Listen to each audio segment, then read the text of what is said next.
기독교를 이해하기 위해서는요, 다시 얘기해서 기독교를 이해한다라고 하는 것은 영의 세계를 이해하기 위해서는 먼저 인간에 대한 이해가 필요하거든요.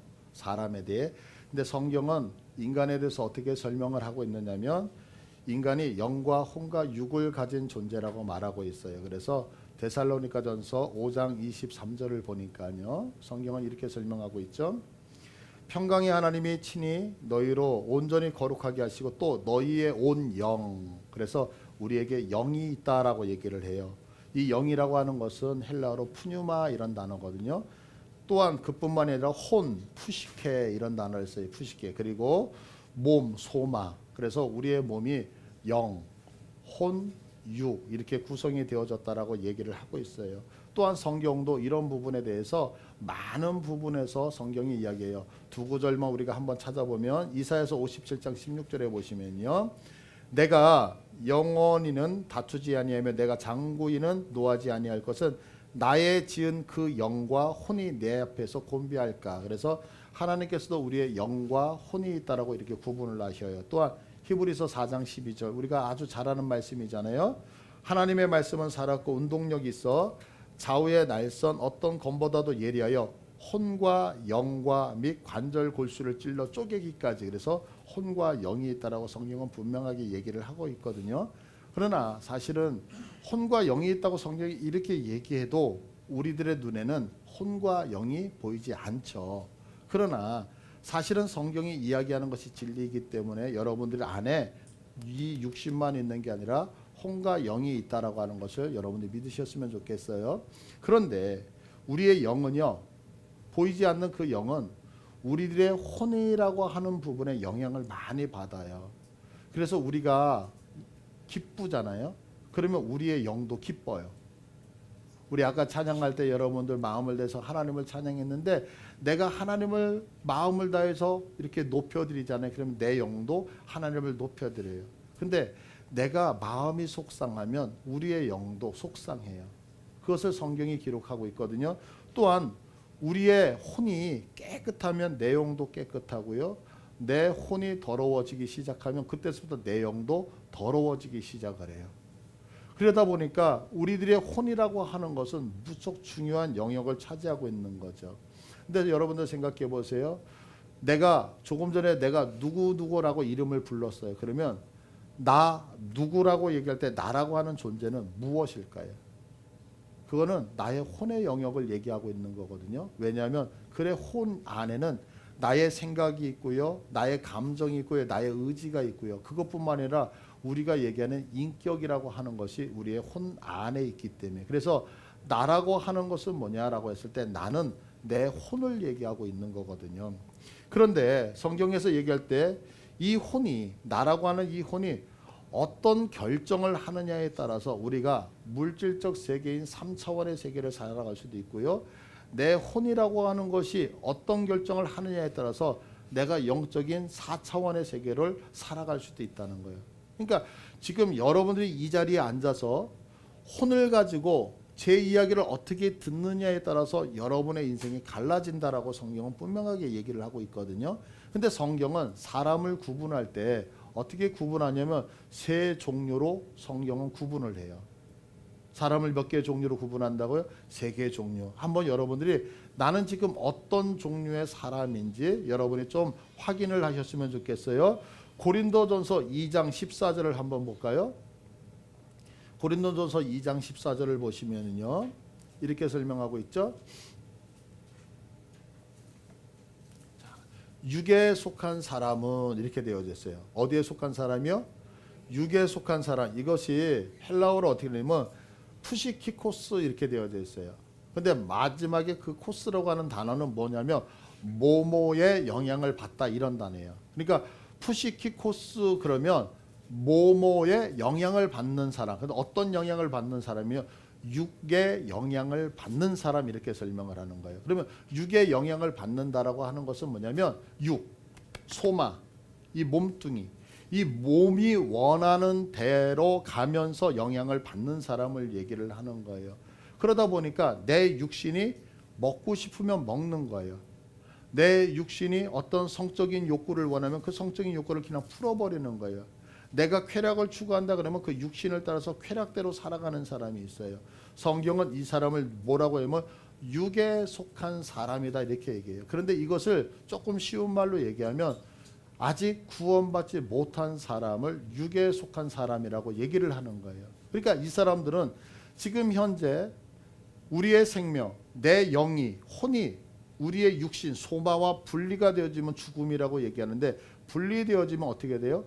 영원한 지옥에 떨어지는 사람을 육에 속한 사람 이렇게 설명을 하고 있는 거예요. 그런데 여기서 조금 더 앞으로 가서 고린도전서 3장 1절을 보시면 고린도전서 3장 1절에 형제들아 내가 신령한 자들을 대한과 같이 너에게 말할 수 없어서 육신에 속한 자 이렇게 돼 있어요. 아까는 육에 속한 자였잖아요.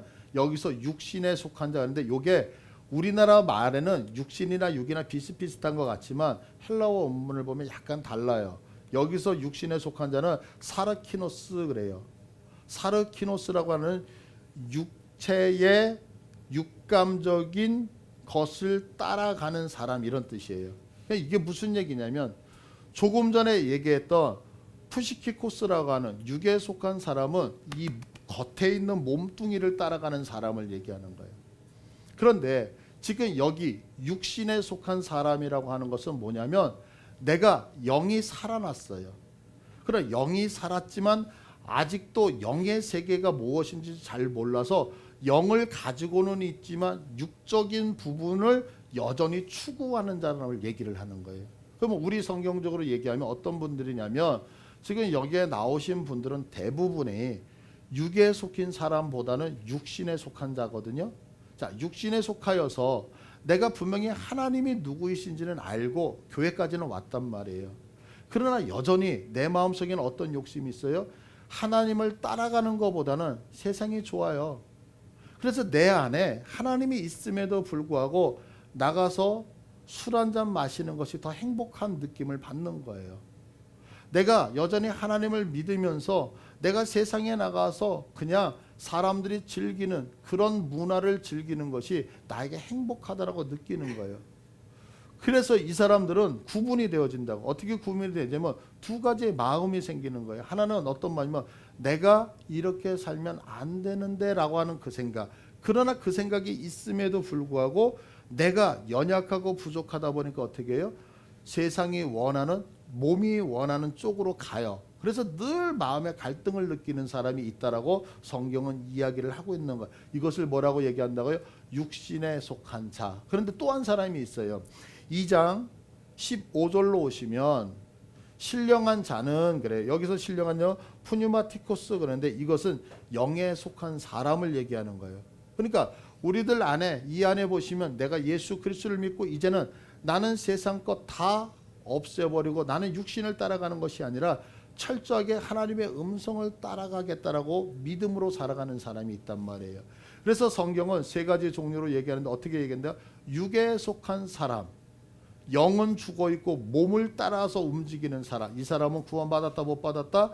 못 받았다고 성경은 얘기를 하는 거예요. 그러나 구원받은 사람들 중에서 육신에 속한 자, 내가 하나님을 알고 믿음 안에 들어와 있지만 아직 세상 것을 끊지 못해서 세상적으로 살아가는 사람이 있다라고 이야기를 하죠. 또 한 사람은 뭐냐면 철저하게 하나님의 사람으로 살아가는 사람, 신령한 사람이라고 세 가지를 구분을 하고 있다는 거예요.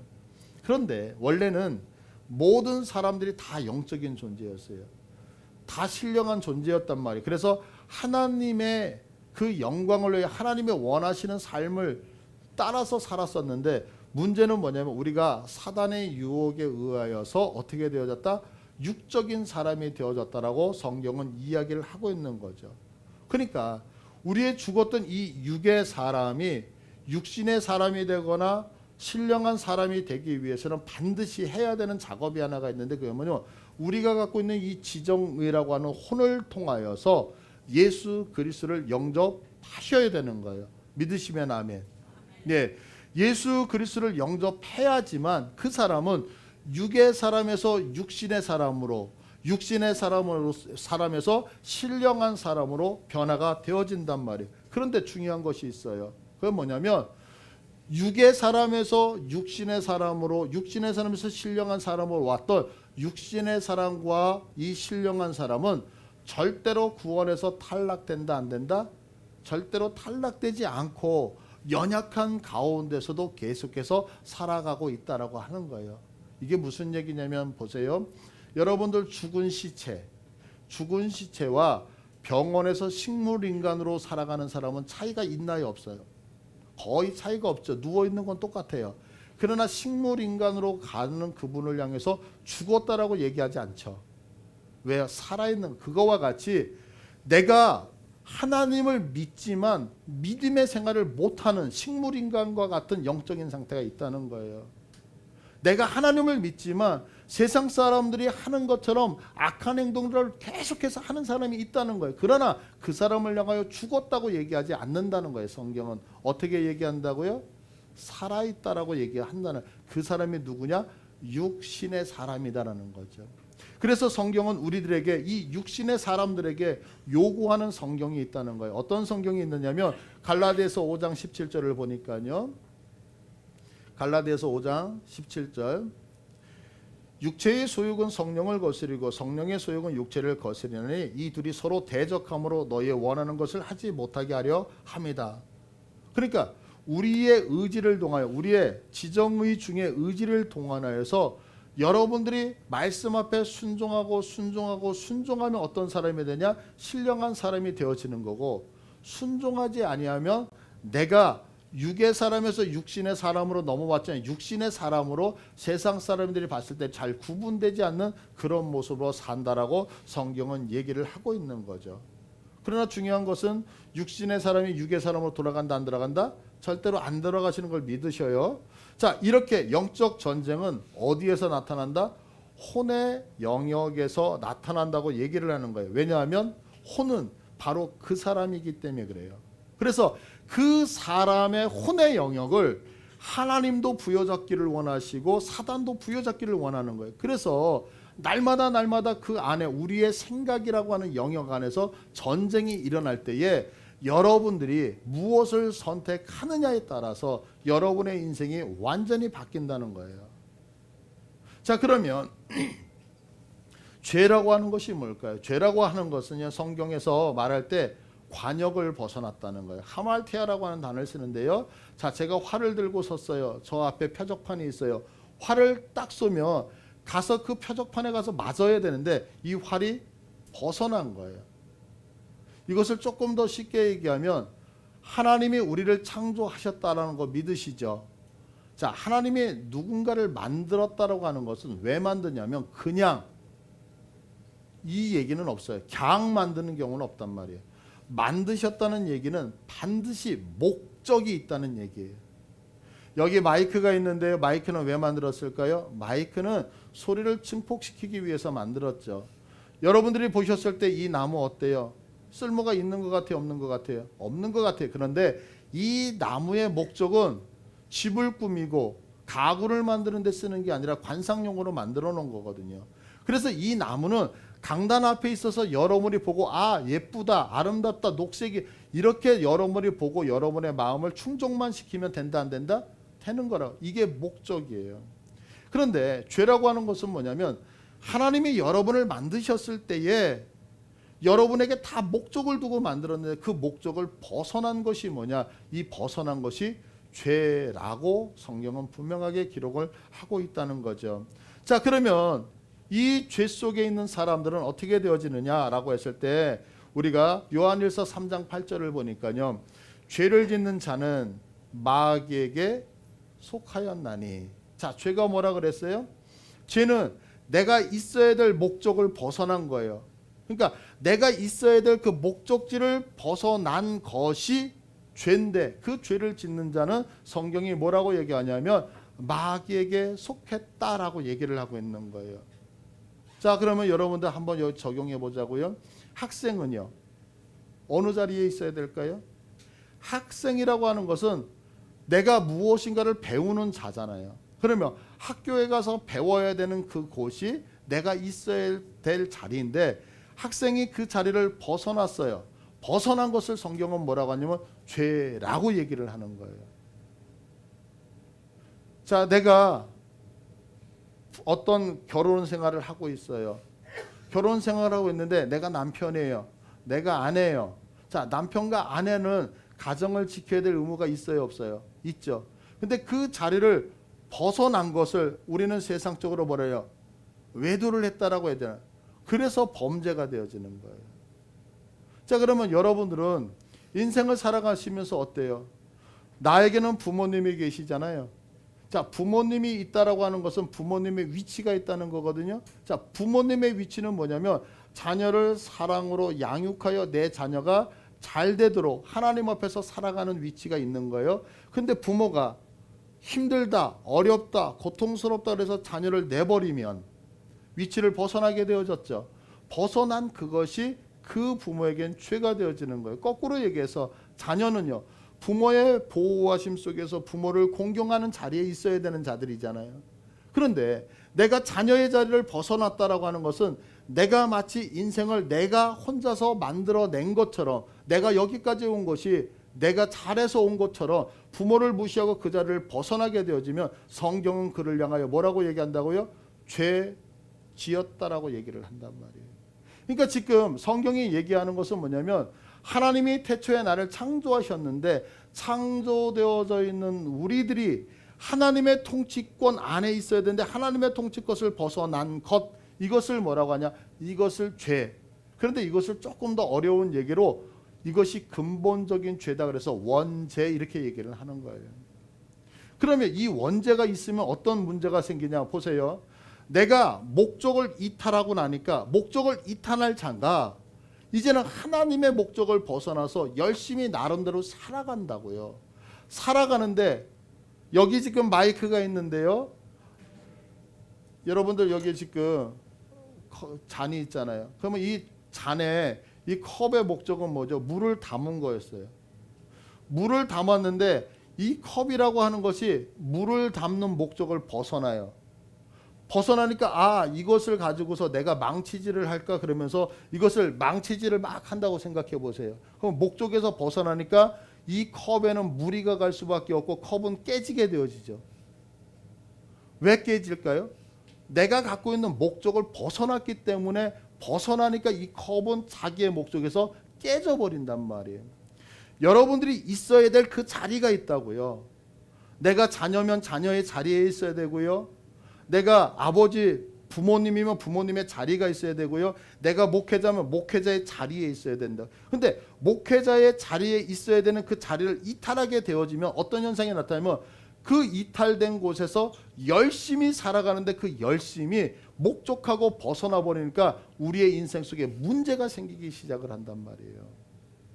그래서 여러분들 보세요.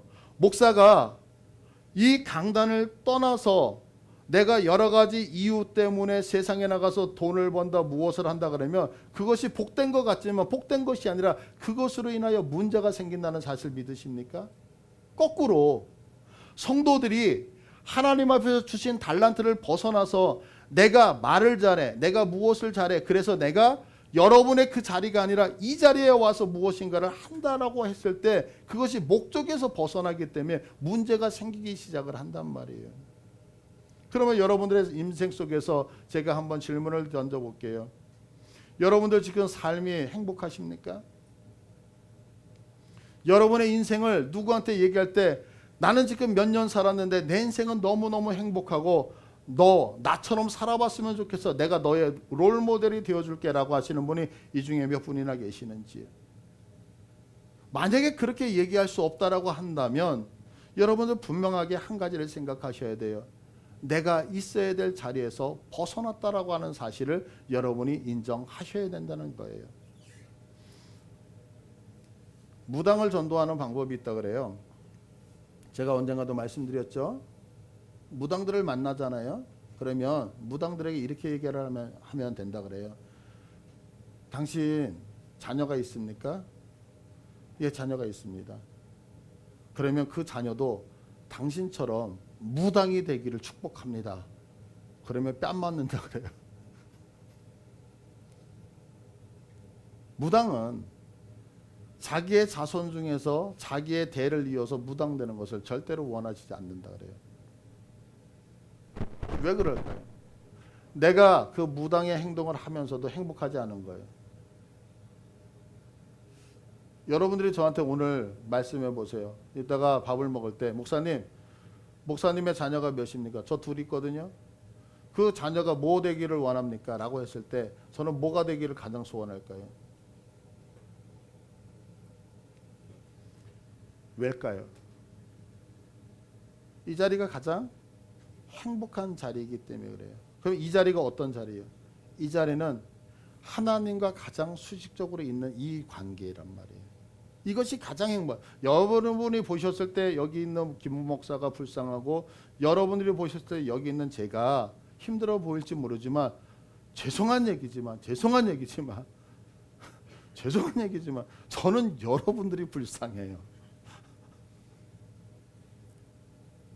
분명히 물질적으로 보면 여러분과 저를 비교할 때 저보다 여러분들이 훨씬 더 물질도 많아요. 재산을 가지고 따지면 여러분이 저보다 훨씬 더 재산이 많아요. 그런데 재산이 없는 내가, 물질이 없는 내가 여러분을 볼 때 여러분을 더 불쌍히 여기는 이유가 무엇일까요? 하나님의 목적에서 벗어나게 되어지는 것이 뭐냐? 그것이 죄악이란 말이에요. 그런데 그 죄악은 우리들에게 무엇을 가져오냐면 수많은 문제들을 갖고 오게 돼요. 혼돈, 공허, 흑암 이런 모든 것들을 갖고 오거든요. 그러면 공허라고 하는 것은 뭐냐면 좋다는 것을 다 가졌는데도 만족이 없는 것을 공허라고 하는 거예요. 여러분들 보세요. 지금 여러분들 거울을 아침에 나오실 때 세수하면서 딱 나오셨을 때 거울을 딱 보면서 무슨 생각이 들었죠? 여기 머리가 조금 더 숱이 많았으면, 여기 눈가에 주름이 좀 그랬으면, 뭐 그러면서 부족한 것들 많이 찾으셨나요? 저는 거울 볼 때마다 깜짝깜짝 놀래요. 너무 잘생긴 사람이 있는 거예요, 막. 공허는 뭐냐면 내가 다 가진 것 같아요. 그런데 다 가졌는데 내 마음에 구멍과 같이 뭔가 허전함을 얘기를 하는 거예요. 또한 그 흑암이라고 하는 게 있죠. 그게 뭐냐면 우리의 삶이 어둠으로 덮여져 있는 거예요. 그리고 허무한 거예요. 허무하다라고 하는 것은 이렇게 지금 사람들이 많은데도 불구하고 이 안에서 무엇을 고독을 느껴요. 이거 여러분들 멋 아니에요.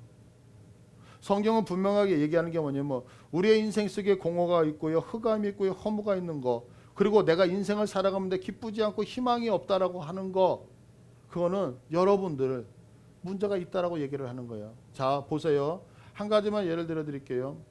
우리 여기 나이가 많다 적다를 떠나서 30세 이하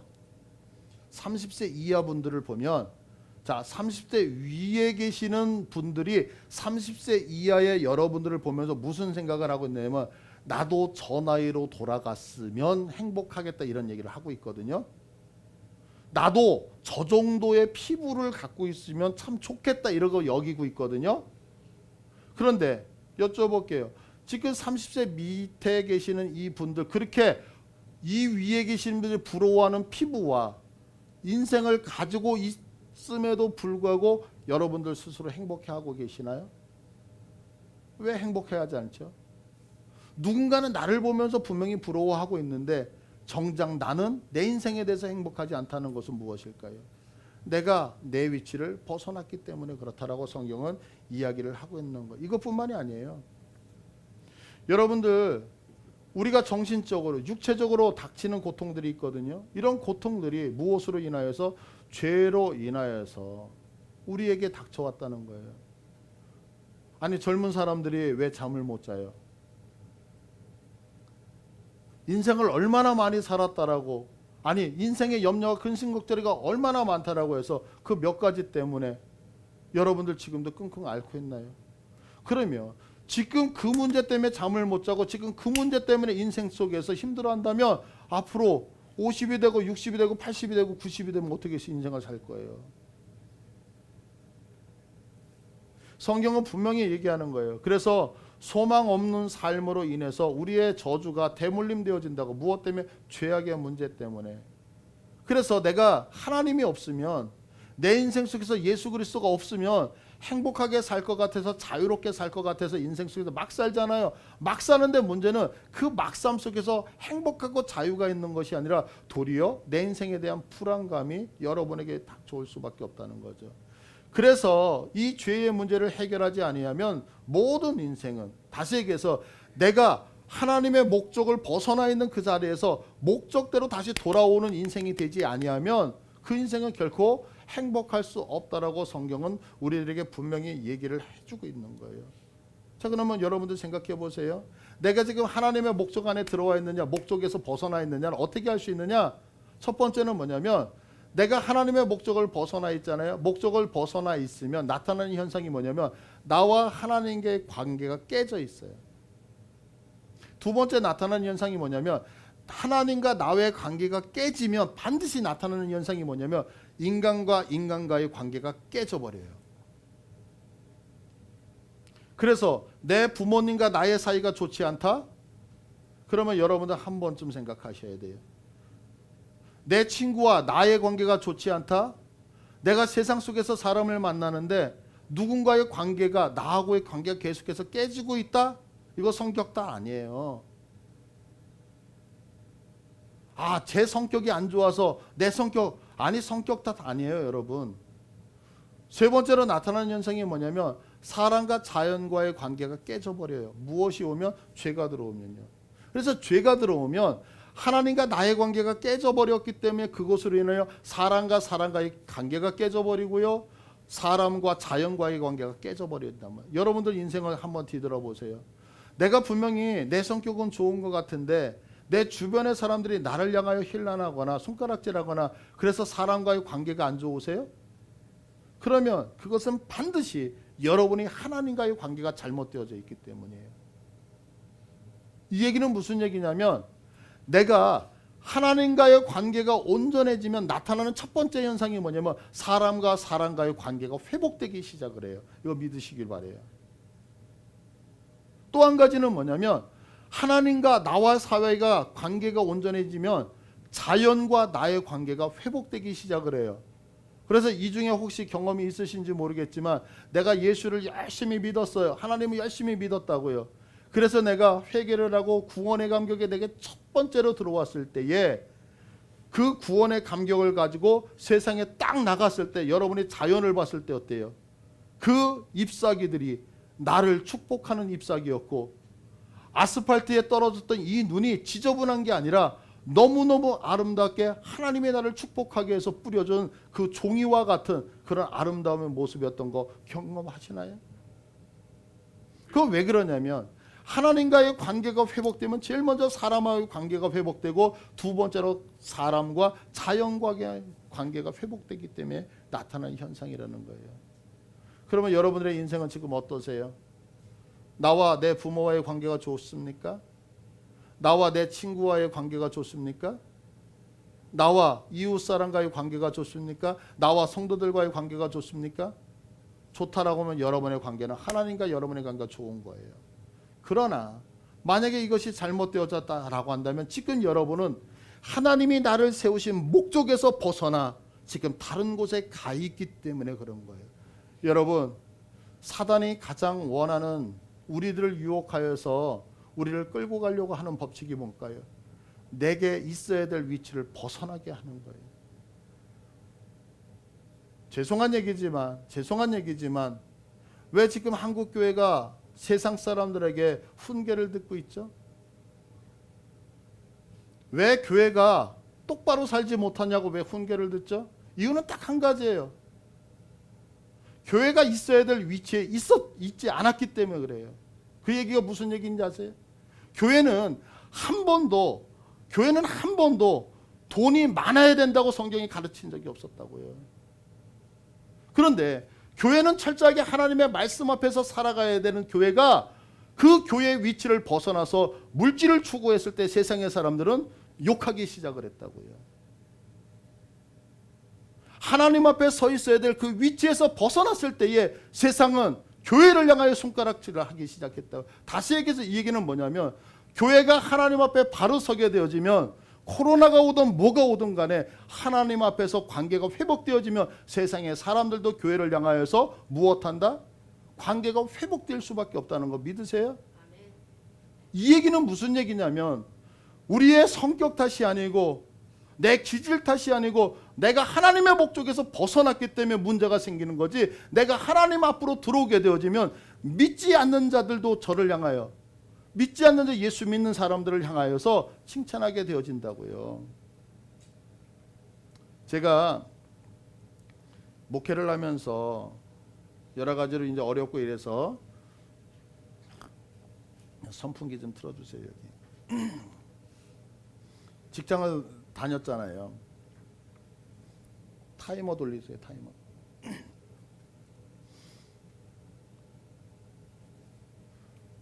그러면 이제 회식 문화가 있잖아요. 세상에는요. 회식 문화가 있는데 모여가지고 회식을 했어요. 회식을 하는데 제 앞에 와서 차장님이 이렇게 술을 따라 주시더라고요. 제가 이제 신한은행에 있었잖아요. 술을 따라 주더라고요. 그래서 사장님, 저는 예수 믿기 때문에 술을 안 마십니다. 그랬더니 방언이 나오는 거예요. 그러면서 야, 이 새끼야, 재수 없으니까 저쪽으로 가. 이제 그래서 예, 알겠습니다. 그래서 앞에 있는 숟가락을 들고서 맨 구석으로 옮겼어요.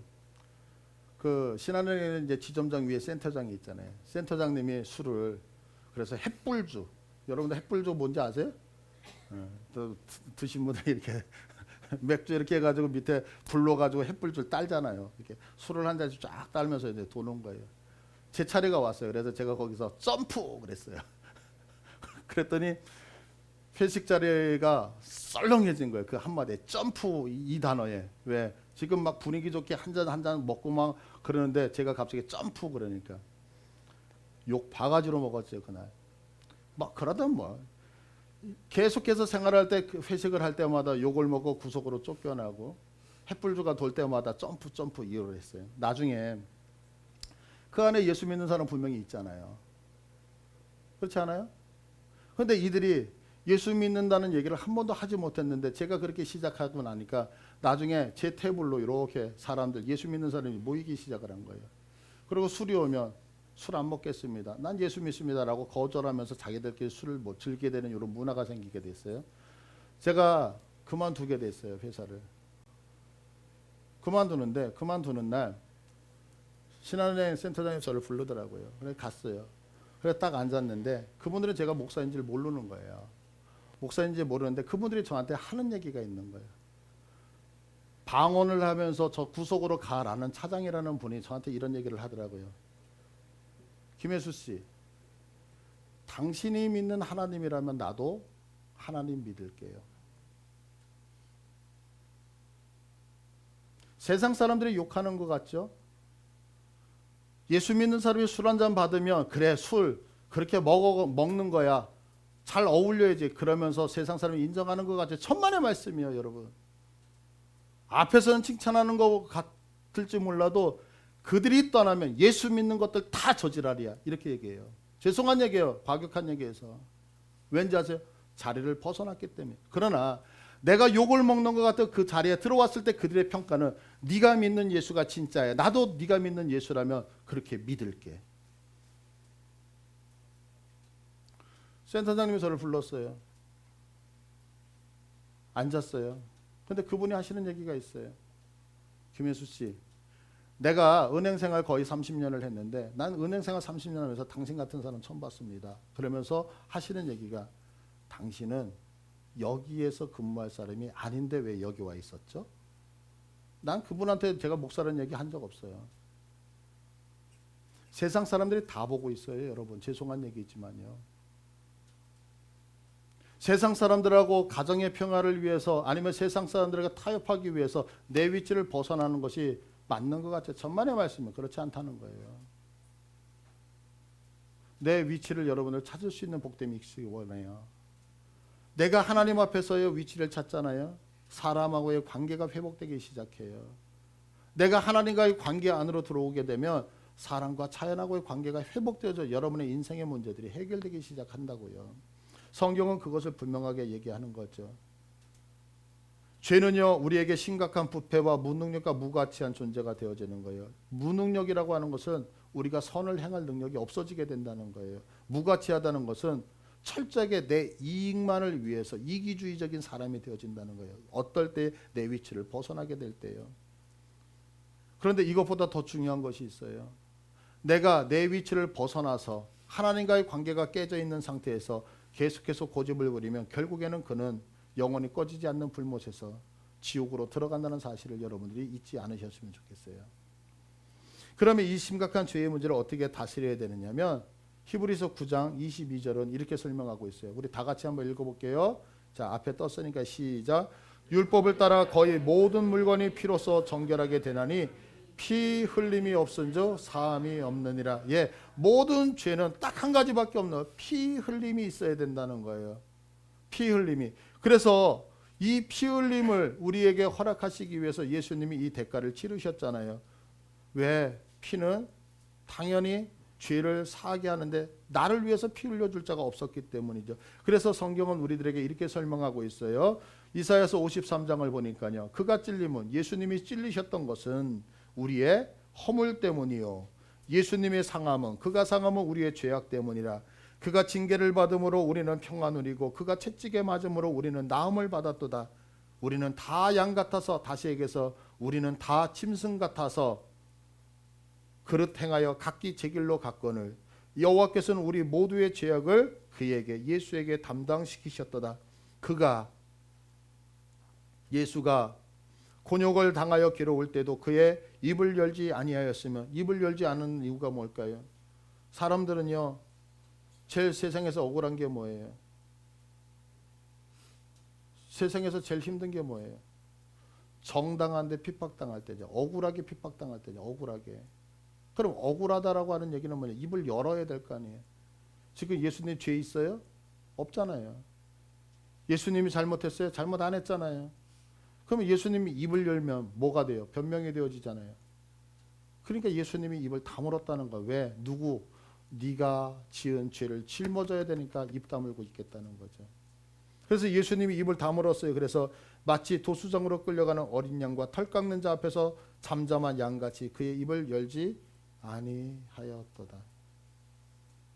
제가 몽골에 갔었어요. 몽골에 갔는데 이 몽골 민족들은 고기를 잡아서 그 자리에서 가죽을 벗겨서 이렇게 그 고기를 삶아서 먹는 그런 습성이 있더라고요. 몽골에 가니까 명이가 되게 많아요. 명이나물 아시죠? 우리 어머니들 명이 울릉도에서만 난다 그래서 유명하잖아요. 명이가 지천에 깔려 있어요. 한국 사람들 열광해요. 그래서 그 명이 따느냐고 막 따요. 그러면 몽골인이 이렇게 쳐다봐요. 그러면서 한마디 딱 하는 거예요. 뭐라고 얘기할 것 같으세요? 왜 저걸 따? 그러면 야 이거 먹어야지. 그러면 그들이 하는 얘기가 뭐냐면 야 그거는 소나 양과 염소가 먹는 거고 먹은 그놈을 우리가 잡아먹으면 되는데 왜 그걸 힘들여서 따 이래요. 그러니까 그 사람들은 절대 나물을 안 먹어요. 나물은 누가 먹는 거예요? 나물은 짐승이 먹고 사람은 짐승을 잡아먹으면 되는 거예요.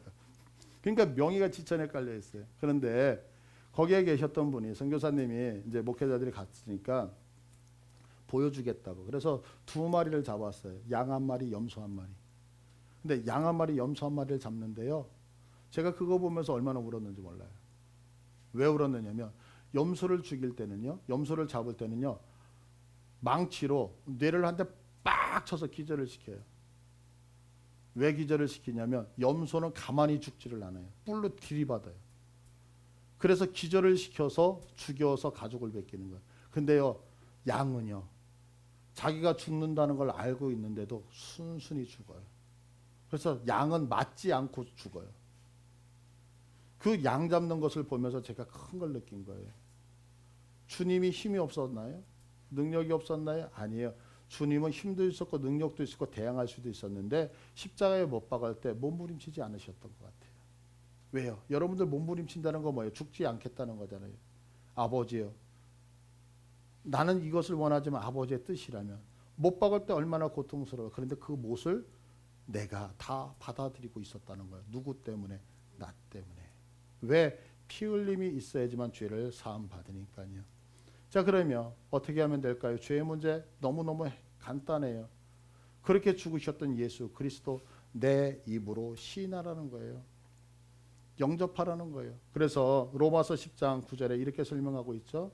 뭐라고 얘기하냐면 내가 만일 내 입으로 예수를 주로 시인하며, 여러분 입으로, 우리들의 입으로 예수를 시인하고 하나님께서 그를 죽은 자 가운데서 살리신 것을 내 마음에 믿으면 뭐한다? 너는 구원을 얻으리라. 어렵지 않잖아요. 사람이 마음으로 믿어서 의에 이르고 입으로 신하여서 구원에 이르는 거 어렵지 않잖아요. 이것이 별거 아닌 것 같지만, 우리들이 볼 때는 별거 아닌 것 같지만, 이 보이지 않는 영의 세계 속에서는 엄청난 신분의 변화가 이 시간에 이루어진다는 사실 믿으십니까? 우리 이 시간에 여러분들 한번 마음을 열고, 자, 주무시는 분들도 한번 일어나서, 자, 너무 예쁘지 않아요? 왜냐하면 우리 성준이가 낮밤이 바뀐 거예요. 낮밤이 바뀌어가지고 오늘 예배를 와야 되는데 분명히 집에서 자면은 알람을 못 들고 깨질 못한다는 거예요, 자기는. 그래서 목사님, 내가 예배를 드려야 되니까 여기서 밤을 새겠습니다. 그래서 어제 6시에 와서 지금까지 교회에 있는 거예요. 넌 잘 자격이 있어. 자도 돼. 그러니까 여러분들, 왜 예배당에 와서 이렇게 그게 아니라 이 예배를 참석하고 싶어서 어제 저녁 6시에 와서 지금까지 버티고 있는 거예요. 너무 예쁘지 않아요? 그죠? 우리 한번 격려해 주세요. 우리 장례 제가 우리 성준이가 그래요. 형중이하고 친구잖아요. 형중이가, 야 성준아, 너 진짜 뭐 될 거야? 그러니까 나 목사 될 거야. 그래요. 그래서 제가 별명을 줬어요. 작은 목사라고. 우리 작은 목사님 깨라고 한번 박수 한번 치자고요.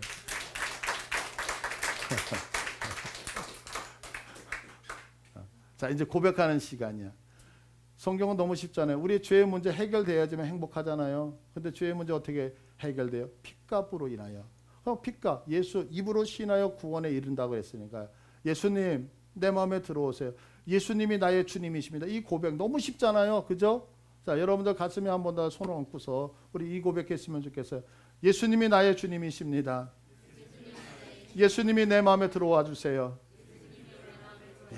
여러분, 이거 별거 아니잖아요. 그러나 이 고백으로 인하여 여러분의 신분이 이제는 육에서 육신의 사람으로, 이제 더 나아가서 육신의 사람에서 신령한 사람으로 변해갈 줄 믿습니다.